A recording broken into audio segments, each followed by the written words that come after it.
नमस्कार, नादी टीवी देख रहे हैं आप। मैं हूं आपके साथ अभिनय सिंह चौहान। बुलेटिन की शुरुआत करते हैं दतिया उपचुनाव के अपडेट को लेकर, जहां दतिया उपचुनाव में मतगणना लगातार जारी है और दूसरे राउंड में जो गिनती हुई है उसमें बीजेपी को 1874 वोटों की बढ़त मिली है। जी हां, घनश्याम सिंह को 7288 वोट मिले हैं, जबकि आशुतोष तिवारी को 8253 वोट अब तक मिल चुके हैं। कड़ी सुरक्षा व्यवस्था के बीच वोटों की गिनती लगातार जारी है और ये दूसरा चरण था वोटों की गिनती का दूसरा चरण, जिसमें 1874 वोटों की बढ़त जो है भारतीय जनता पार्टी के उम्मीदवार आशुतोष तिवारी को मिलती हुई नजर आ रही है। लगातार दूसरे राउंड में भारतीय जनता पार्टी के उम्मीदवार आशुतोष तिवारी ये बढ़त बनाए हुए हैं। पहले राउंड में 909 वोट की बढ़त और अब दूसरे राउंड में ये बढ़त बढ़कर जो है 1874 वोटों की हो गई है, जहां कड़ी सुरक्षा व्यवस्था के बीच वोटों की गिनती लगातार जारी है। बड़ी खबर, बड़ी जानकारी और बड़ा अपडेट दतिया उपचुनाव, दतिया बाय इलेक्शन को लेकर बता रहे हैं, जहां दतिया में 30 जुलाई को हुई मतदान के बाद मतगणना आज हो रही है। दूसरे राउंड की गिनती लगातार जारी है। हमारे साथ मेरे सहयोगी हनीफ जुड़ गए हैं। हनीफ, देखिए दूसरे राउंड की वोटिंग, भारतीय जनता पार्टी के उम्मीदवार लगातार बढ़त बनाए हुए हैं, क्या अपडेट? अभिनय, बता दें आपको कि पहले राउंड में जो काउंटिंग हुई थी उसमें बीजेपी आगे चल रही थी। उसके बाद में डाक मतपत्र की भी गिनती हुई तो उसको अभी प्रशासन द्वारा क्लियर नहीं किया गया, लेकिन उसमें भी बीजेपी को आगे बताया गया था। इसके बाद जो दूसरा राउंड हुआ, दूसरे राउंड में कांग्रेस के प्रत्याशी घनश्याम सिंह को लगभग 230 वोट ज्यादा मिले हैं। उसके बाद में अभी जो अपडेट आ रहा है उस अपडेट को लेकर लगभग 900 को आगे चल रही है। तो कुल मिलाकर सभी जगहों से मतलब जो जितने भी अभी तक दूसरा राउंड हो चुका है और दूसरे राउंड में बीजेपी आ गए। एक दिलचस्प बात ये भी बता दें आपको कि जो गोराघाट बेल्ट है, जहां से बीजेपी कभी नहीं जीती थी, वहां से भी बीजेपी अपनी बढ़त बनाए हुए है। अभिनय, बिल्कुल, कहीं ना कहीं भारतीय जनता पार्टी लगातार अभी तक दूसरे राउंड में भी बढ़त बनाए हुए है। ये देखना होगा कि बढ़त इसी तरह जारी रहती है, थोड़ा बहुत जो है कैचअप करने की कोशिश, आगे बढ़त बनाने की कोशिश घनश्याम सिंह पहुंच पाते हैं, नहीं पहुंच पाते हैं। अब नजर बनाए रखिएगा। हनीफ, आपका तमाम जानकारी के लिए, हमारे साथ जुड़ने के लिए बहुत शुक्रिया। जिस तरह से दतिया उपचुनाव में अब जो स्थिति देखने को मिल रही है उससे कांग्रेस के लिए कहीं ना कहीं एक संकट खड़ा हो गया है। इसी पर हमारे साथ चर्चा करने के लिए खास मेहमान जुड़ गए हैं। चर्चा में आज हमारे साथ प्रियंका दुबे जी हमारे साथ पैनलिस्ट भारतीय जनता पार्टी से जुड़ गई हैं। इसी के साथ यशवंत सिंह चंदेल जी कांग्रेस नेता हैं, हमें ज्वाइन कर चुके हैं, और खिलावन चंद्राकर जी वरिष्ठ पत्रकार हमारे साथ जुड़ चुके हैं। तीनों ही मेहमानों का सबसे पहले मैं बहुत स्वागत करूंगा अनादि टीवी पर। और सवालों की शुरुआत, चूंकि यशवंत जी, बड़ी स्थिति अब तो विकट होती नजर आ रही है। दूसरे राउंड में लगातार जो है दुगने मार्जिन से पिछड़ते हुए आप नजर आ रहे हैं। अभिनय जी, कोई विकट स्थिति नहीं है, क्योंकि अभी 15 राउंड होने हैं जी, और अभी 2 राउंड ही हुए हैं और अभी हम बहुत पीछे नहीं हैं। तो अभी 15 राउंड होने हैं और हमें जनता के वहां पर, जनता जनार्दन के ऊपर हमें पूरा विश्वास है कि जनता जनार्दन अपना आशीर्वाद वहां पर देगी और मां पीताम्बरा की भूमि से मध्य प्रदेश में सत्ता परिवर्तन का बीज अंकुरित होगा, ये हमें पूरा विश्वास है। और अभी आप देखिए यशवंत जी डिफेंडिंग चैंपियन के तौर पर उतरे थे, लेकिन आपके जो चैंपियन थे, भले ही उन्हें अपनी सीट छोड़नी पड़ी हो, उनकी सीट खाली हो गई हो, लेकिन जिस तरह का आपने रात के 12 बजे, रात के आधी रात को एक्शन लिया, क्या बताता है ये? मतलब आपस में ही आप करते रहे, यहाँ वोट कोई और लेकर चला गया, ऐसा? आदरणीय अभिनय जी, पार्टी और संगठन से बढ़कर कोई नहीं है। अगर वहां पर अगर पार्टी के खिलाफ अगर होगा तो वहां पर पार्टी उस पर कार्रवाई होती है वहां पर, और उनके खिलाफ कुछ चीजें वहां पर पार्टी शीर्ष नेतृत्व के पास पहुंची, शीर्ष नेतृत्व ने उसको कंफर्म किया और उसके बाद फिर ऊपर जो है तो कार्रवाई हुई है। लेकिन हमें पूरा विश्वास है दतिया की जनता पे, जनता जनार्दन पर, कि जिस तरह से उन्होंने 2023 पे भय और भय भेदभाव की राजनीति को दरकिनार कर वहां पर कांग्रेस को 7,500 से ज्यादा मतों से विजय श्री दिलाई थी। अभी यहाँ पर अभी बहुत ही शुरुआती रुझान है, अभी केवल 2 राउंड शुरुआती रुझान है। प्रियंका जी, अब पहले तो मैं आपकी प्रतिक्रिया चाहूंगा जो कांग्रेस ने एक्शन लिया, और दूसरी बात ये कि जो 2 राउंड की आप बढ़त देखते हैं, ऐसे इसे कैसे देखते हैं? नमस्कार। सर्वप्रथम हमारे वरिष्ठ और पूर्व मंत्री पारस जी को विनम्र श्रद्धांजलि। ये वैसे भी एक तरफ हमारे लिए दतिया चुनाव इलेक्शन का समय है, और एक ये बहुत बड़ा आघात भी है कि हमारे साथ के जो वरिष्ठ कार्यकर्ता हैं आज वो उनका निधन हो गया, तो उन्हें प्रणाम करती हूँ। दतिया चुनाव अगर हम बात करें तो विकास की धारा के साथ दतिया का जो मॉडल है वो सभी ने आत्मसात किया। आपने देखा है कि जो एक समय 55 साल तक एक तरीके से कांग्रेस के अजय सीट मानी जाती रही, लेकिन जिस तरीके से भारतीय जनता पार्टी ने हमेशा वहां अपने स्थानीय मुद्दों को उठाया और आज वो अजय सीट के तौर पर भारतीय जनता पार्टी के पास में आई। और आज अगर हम देखते हैं 2 जो राउंड में भी जो है विकास को चुनते हुए जनता साथ चल रही है। माँ पीताम्बरी की कृपा कह ले या भोलेनाथ का आशीर्वाद कह ले, सावन का पहला सोमवार है और उन्हीं के नामधारी आशुतोष तिवारी जी की ओर जनता ने विश्वास जताया है और 2 राउंड में ये परिलक्षित है। और आगे भी आप देखते जाइए कि इस तरीके से कार्यकर्ता जब जमीनी स्तर पर उतर के कार्यकर्ता है तो परिणाम जो है वो हमेशा अप्रत्याशित होते हैं। निश्चित है उनकी मेहनत है और उनकी मेहनत के माध्यम से ही हमें जो निश्चित है उपचुनाव को विजयश्री प्राप्त करेंगे। और रही बात कांग्रेस की, तो ये चीज पहले दिन से स्पष्ट थी कि किस तरीके से आपस में दल जो है वो दलदल बन चुका है, किस तरीके से जनता भी भ्रमित है और कार्यकर्ता भी भ्रमित है कि उसे कार्य करना क्या है, क्योंकि बार बार डिनर पार्टीज हो रही थी और उनके बाद में भी न अवधेश जी मानने को तैयार थे, न राजन जी मानने को तैयार थे और न घनश्याम जी। बयानबाजियों का दौर लगातार चल रहा था। तो इसका इम्पैक्ट कार्यकर्ताओं पे कितना जाता है ये बात मेरे से ज्यादा बेहतर जो है वो हमारे कांग्रेस के खुद के मेरे जो बड़े भाई बैठे यशवंत जी इस बात को समझ सकते हैं जी कि कार्यकर्ता को जब इस प्रकार का जो ऊपरी नेतृत्व, और इस बात को लेकर के अजय सिंह राहुल भैया जी हरदा आए थे तो उन्होंने बोला भी था कि जो मंच की जो सिर्फ फुटअव्वल होती है, ये जो मंच की जो फूट रहती है और जो कार्यकर्ताओं तक जाती है, तो अगर ये लगातार बनी रहेगी तो बहुत ज्यादा समय नहीं है कि प्रथम पंक्ति में बैठे लोग ही कांग्रेस में बचेंगे, बाकी पीछे से कार्यकर्ता मनोबल टूटता जाएगा और वो घर बैठ जाए। तो इस चीज को इन्होंने गंभीरता से शायद दतिया में लिया नहीं। तो मतलब प्रियंका जी आप ये कहना चाह रही हैं कि आप खुद जो है डैमेज कंट्रोल में सफल रही, कांग्रेस सफल नहीं हो पाई, स्थिति दोनों तरफ एक ही जैसी देखने को मिल रही थी शुरुआती तौर पर। डैमेज देखिए, मतभेद हर एक जगह हो सकते हैं, मतभेद होना एक मानव स्वभाव है क्योंकि अपना खुद का मन होता है, लेकिन उसको आपका वरिष्ठ नेतृत्व किस तरीके से मैनेज करता है, उनके नेतृत्व में लोग किस प्रकार से कार्य करते हैं। चलिए मैं यहाँ प्रियंका जी आपको रोकना चाहूंगा, यहाँ एक बड़ा अपडेट देता चलूं।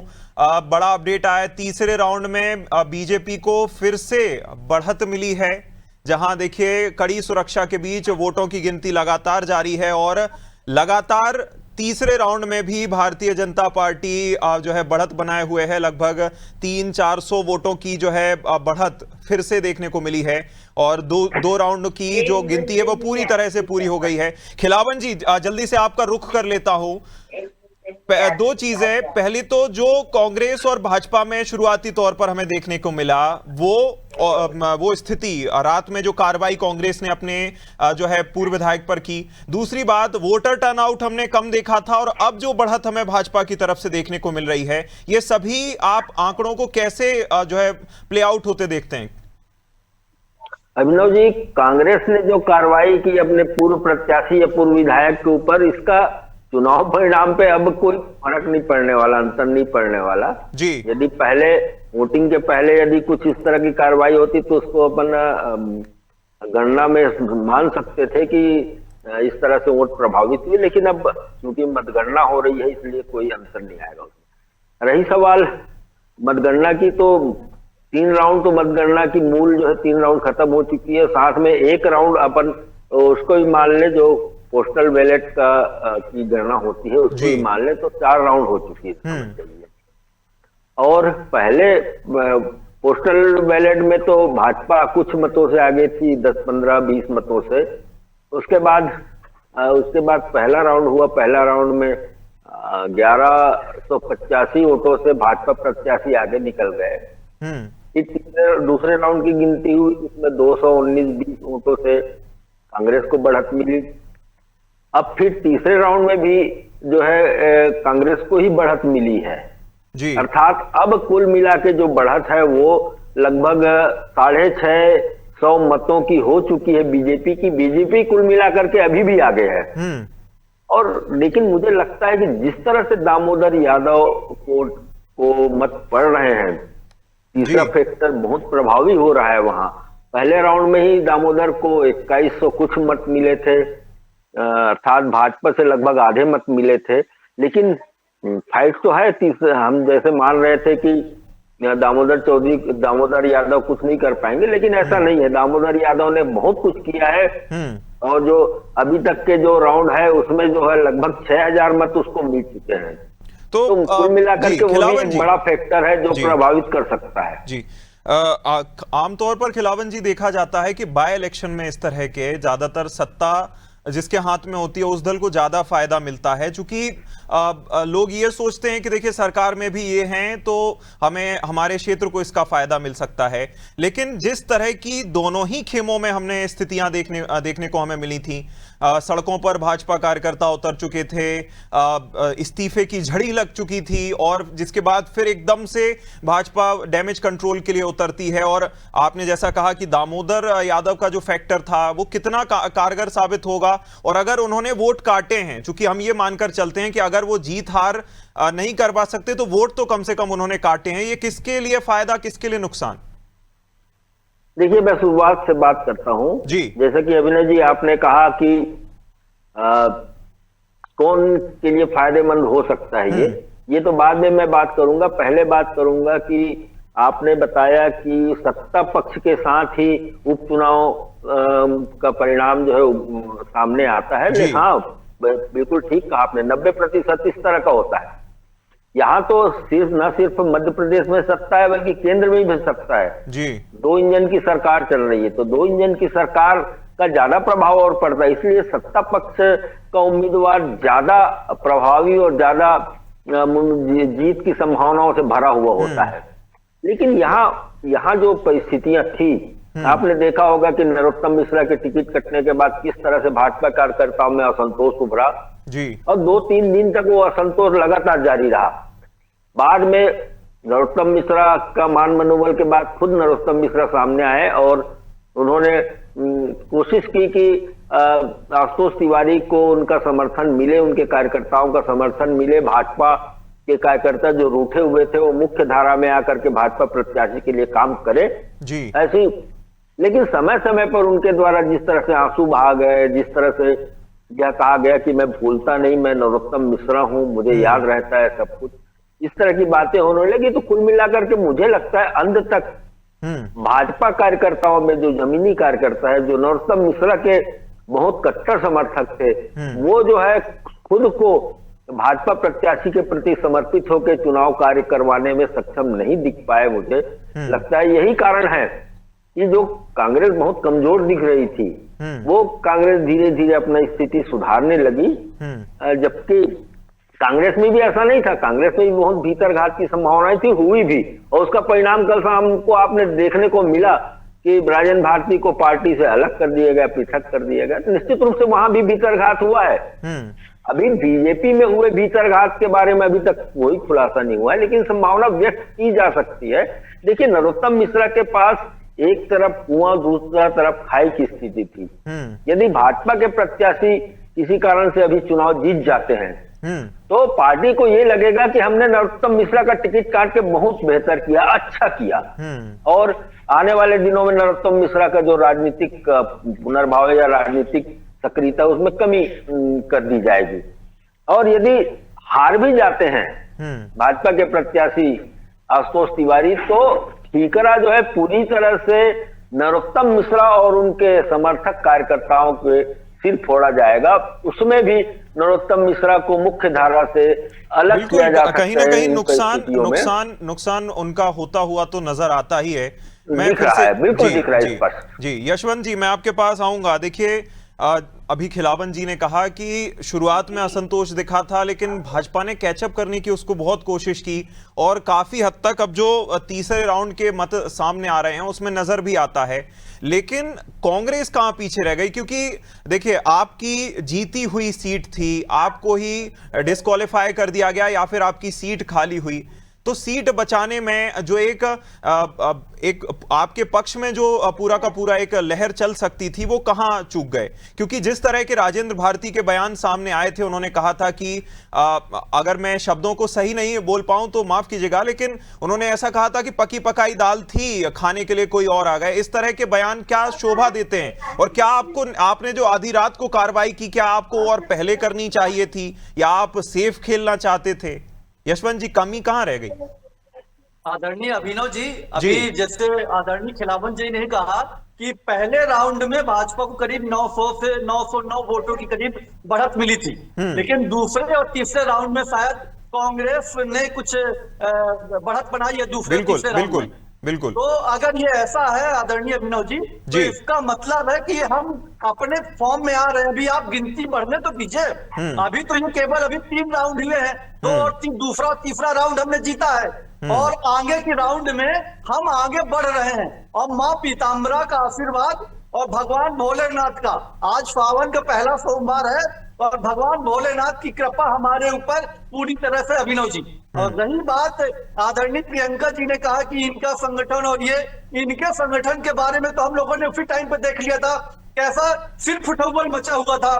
प्रधानमंत्री मोदी से लेकर मुख्यमंत्री इनके प्रदेश अध्यक्ष तक के मुर्दाबाद के नारे लगाए जा रहे थे और नरोत्तम मिश्रा जी को किस तरह से लगातार उनकी बेइज्जती की गई है, ये सब हम लोगों ने देखा है। और ये सब तो एक हमारे यहाँ पर कहावत चलती है, सूपा बोले तो बोले और वो क्या बोले, तो इसलिए भाजपा के लोग तो बोलने लायक नहीं है आदरणीय अभिनव जी।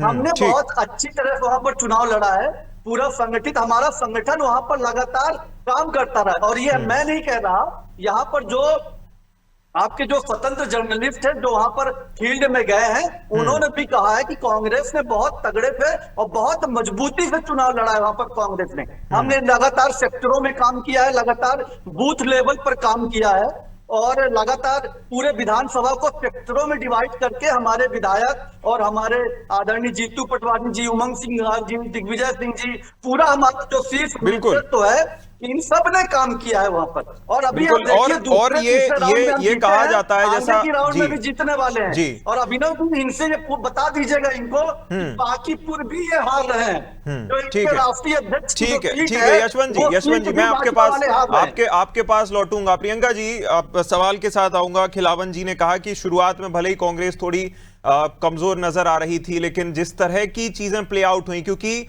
किसी ने नहीं सोचा था कि नरोत्तम मिश्रा जी का टिकट काट दिया जाएगा, किसी नए व्यक्ति को जो है मौका भारतीय जनता पार्टी देगी, क्योंकि भारतीय जनता पार्टी की हमेशा से आदत सरप्राइज की रही है। तो क्या ये सरप्राइज कहीं ना कहीं जो है दो-धारी तलवार भारतीय जनता पार्टी के लिए बन गया? क्योंकि कहीं ना कहीं वहां के लोगों में, दतिया के लोगों में टीस तो थी, क्योंकि नरोत्तम मिश्रा को दादा कहकर संबोधित किया जाता है कि दादा का टिकट काट दिया गया, इस तरह की टीस तो उठ रही थी। आपको नहीं लगता? देखिए, एक भावनात्मक लगाव होना जी और किसी पार्टी के कार्यकर्ता का पार्टी के प्रति निष्ठा होना, दोनों चीजें अलग होती।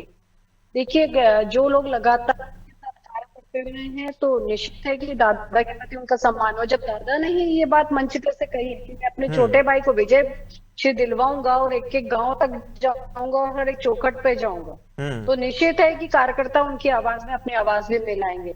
दूसरी चीज, जब इस प्रकार के विषय निकल करके आते हैं तो सर्वोपरि संगठन हो जाता है और बाकी चीजें गोड़ हो जाती हैं। और मेरे भाई ने एक आधी बात बोली थी, सूपा बोले तो बोले और छलनी भी बोले, जिसमें 72 छेद। तो आपके छेद तो आधी रात को आपको कल दिखाना पड़ गया कि एक छेद आपका कौन सा था। और यहाँ आप बातें करते हैं दतिया में काम की, तो आप लोग अपना काम तो गिलवा ही नहीं पा रहे हैं। आप बार बार एक ही चीज बोलते हैं कि भाजपा में अंतरकल है, भाजपा में जो ये है वो है, दुनिया भर की बातें आप लोग कर रहे हैं, परंतु आपने क्या किया? घनश्याम चंद्र जी की बात करते तो आप कहते हो राज परिवार से आते, तो ये तो कोई उपलब्धि नहीं होती संगठन की। अगर हम बात करते हैं तो भ्रष्टाचार के खिलाफ की अगर आप चर्चा करते हैं तो खुद आपका जो प्रत्याशी है वो सुप्रीम कोर्ट से सजा पाया हुआ, बिल्कुल कहीं ना कहीं और में पाया हुआ है। जी तो प्रियंका जी उस पे भी नहीं बात कर सकते। तो आप लोग किन मुद्दों को लेकर जनता के बीच में गए थे, अभी तो यही समझ में नहीं आता। आप लोग कहते हैं हमें विकास के खिलाफ लड़ना है, तो विकास के खिलाफ बिल्कुल लड़ेंगे। ठीक है प्रियंका जी, चूंकि अभी वोटिंग जारी है, मैं खिलावन जी आखिरी सवाल आपके साथ करना चाहूंगा और बड़ा छोटा सा सवाल है। प्रियंका जी ने कहा कि व्यक्तिगत लगाव होता है, दूसरी तरफ पार्टी से जुड़ा हुआ पार्टी का कार्यकर्ता ज्यादा इंपॉर्टेंट हो जाता है ऐसे चीजों में। आपको क्या लगता है इसमें एक पार्टी का एक कार्यकर्ता या फिर व्यक्तिगत लगाव? क्योंकि हमने ये भी देखा है कि कई जगहों पर सिर्फ राजनेता से ही लोगों का पर्सनल कनेक्शन होता है, इतना वो पार्टी को तवज्जो नहीं देते। तो आपको क्या लगता है, क्या कहां जाती हुई आपको ये गाड़ी नजर आती है? खिलावन जी। देखिए आशुतोष जी, जब कोई राजनेता आम पब्लिक से, आम कार्यकर्ताओं से, वहां के मतदाताओं से, जनता से डायरेक्ट कनेक्ट हो जाता है, सीधे सीधे उसके संवाद होने लगते हैं, दोनों के बीच में जो रिश्ते की खाई रहती है वो पड़ जाती है और समान तरीके से रहने लगते हैं, तो मुझे लगता है कि ज्यादा कनेक्ट होते हैं वो राजनेता ज्यादा कनेक्ट होते हैं। नरोत्तम मिश्रा के साथ यही प्लस पॉइंट था कि वो लोगों से बहुत ज्यादा कनेक्ट थे। हालांकि उन पर यह आरोप लगाया जाता था कि वो जो है कार्यकर्ताओं को तवज्जो नहीं देते, थोड़ा अहम की भावना रखते हैं, राजनीति में अहम ज्यादा अच्छी नहीं होती, ये सब आरोप लगते थे। लेकिन उनने पूरे चुनाव प्रचार के दौरान टिकट मिलने के पहले जिस तरह से मंचों में जा के क्षमा मांगी अपने व्यवहार को लेकर के, तो निश्चित रूप से जो उनके प्रति दुर्भावना थी या जो उनके प्रति जो थोड़ी बहुत दूरियां थी आम लोगों की, वो दूर हुई। और मुझे लगता है उनको टिकट मिलती तो पूरी संभावना थी उस पूरी चीज को भुनाते वो। लेकिन मेरा ये कहना है, फिर मैं कह रहा हूं, प्रियंका जी को ये बात मालूम होगी कि पूरे हमने चुनाव के दौरान हमारे मैं भी गया था चुनाव प्रचार के दौरान जो वहां स्थिति को देखने, और वहां से हमारे मित्रों के जो फीडबैक आ रहा है लगातार, उससे यही प्रतीत हो रहा था कि वहां दो तरह की भाजपा है। एक मूल भाजपा जो संगठन है, जिसके जो भाजपा का मूल संगठन है वो भाजपा, और दूसरा नरोत्तम मिश्रा की भाजपा। तो नरोत्तम मिश्रा की भाजपा को पूरी तरह से मूल भाजपा की तरफ ढकेलने के लिए, उनके कार्यकर्ताओं को लाने के लिए चुनाव मतदान के दिन तक प्रयास होते रहे, और यदि भाजपा उसमें पूरी तरह से प्रयास में सफल हुई और ये धक्का कितनी जोर से लगाया गया या फिर वहां तक धकेल पाए हैं, नहीं धकेल पाए, ये हम आने वाले रुझानों में देख लेंगे और नतीजों में भी हम देख लेंगे। फिलहाल के लिए मैं तीनों ही मेहमानों का बहुत बहुत शुक्रिया कहूंगा। यशवंत जी बहुत शुक्रिया, खिलावन जी बहुत शुक्रिया, प्रियंका जी बहुत शुक्रिया। इस खास चर्चा में हमारे साथ शामिल होने के लिए नजर बनाए रखेंगे और दतिया के चुनाव, दतिया के उपचुनाव को लेकर तमाम पल पल के अपडेट्स के लिए देखते रहिए अनादि टीवी। नमस्कार।